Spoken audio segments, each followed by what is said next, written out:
আইনমন্ত্রী, স্বরাষ্ট্রমন্ত্রী, বাংলাদেশে ওনাদের মতো আইন বোঝা মানুষ আসলে নাই।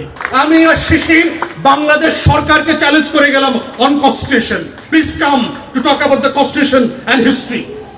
দেখি আপনারা পারেন কিনা। সাহস থাকলে আইসেন ডাকসুতে।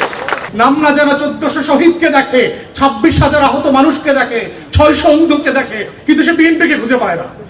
এই হীনমন্যতা তাকে 24-এর জায়গা থেকে তাড়া করে ফিরছে এবং এক্স্যাক্টলি তার নেতারা 71-এর মতো পালায়া ছিল, জেলে ছিল, তা না হলে বিদেশে ছিল। Exactly same phenomena. মনে হচ্ছে 71 নতুন করে 24-এ আবার নতুন করে রিস্ক্রিপ্টেড হয়েছে for the nation to remember. এই হীনমন্যতা যদি বিএনপি উঠাইতে না পারে, এটার কারণ হচ্ছে আজকের আমাদের লাইনের ফ্রেন্ডরা, আইনমন্ত্রী, আমাদের ডিপার্টমেন্টের বড় ভাইরা, আমাদের স্বরাষ্ট্রমন্ত্রী, ওনারা আমাদেরকে প্রত্যেক দিন আইন শেখায় অ্যাজ ইফ বাংলাদেশে ওনাদের মতো আইন বোঝা মানুষ আসলে নাই। ডাকসুকে অনুরোধ করছি, আমাদের আইনমন্ত্রী এবং স্বরাষ্ট্রমন্ত্রীকে ওপেন চ্যালেঞ্জ দিয়ে গেলাম আজকে। আমি আর শিশির বাংলাদেশ সরকারের যে কোনো মন্ত্রীকে অন রেকর্ড কনস্টিটিউশনালিস্টে চ্যালেঞ্জ করে গেলাম, যদি আমাদের থাকে চ্যালেঞ্জ করতে পারেন, প্লিজ কাম অন ডেস্ক। আমি আর শিশির বাংলাদেশ সরকারকে চ্যালেঞ্জ করে গেলাম on constitution. Please come to talk about the constitution and history. দেখি আপনারা পারেন কিনা। সাহস থাকলে আইসেন ডাকসুতে।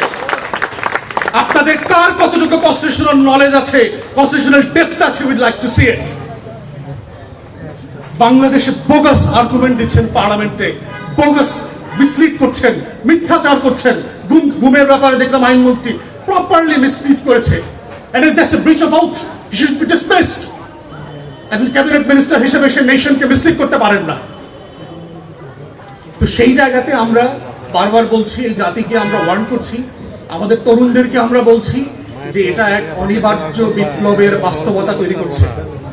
প্রথম এবং দ্বিতীয় বিশ্বযুদ্ধ নিয়ে যারা হিস্টোরিয়ান আছেন তারা বলেছেন যে এটা আসলে দুইটা বিশ্বযুদ্ধ ছিল না, it was a one world war with a long ceasefire. অমীমাংসিত জায়গা ছিল এবং সেই জন্য যেটা হয়েছে বাংলাদেশে 24-এর গণ অভ্যুত্থান জুলাই সনদ দিয়ে শেষ হয়ে যায় নাই। এটা একটা অনিবার্য কাঙ্ক্ষিত বিপ্লবের মধ্যস্থতার সময় চলছে, সিজফায়ার পিরিয়ড চলছে। এবং আমরা দেখতে পাচ্ছি আকাশে যে টর্নেডোর কালো মেঘ বৈশাখের চেপে বসেছে, এই রাজনীতির কালো বৈশাখ আবার কয়েকদিন পরে এই রাজনীতির আকাশে ফিরে আসবে।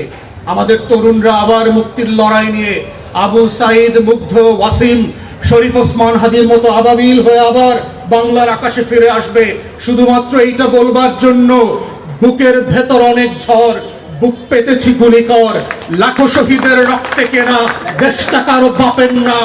আজাদির প্রশ্নে, ইনসাফের প্রশ্নে আপোষ না করে আমরা লড়াই করে যাব বাংলাদেশের লাল সবুজের পতাকার জন্য। এটাই হচ্ছে 24-এর গণ অভ্যুত্থানের সেই অবিসংবাদিত জায়গা, যেই জায়গাটা আবার আগামী দিনে ঘুরে ফিরে আসবে এবং আসছে।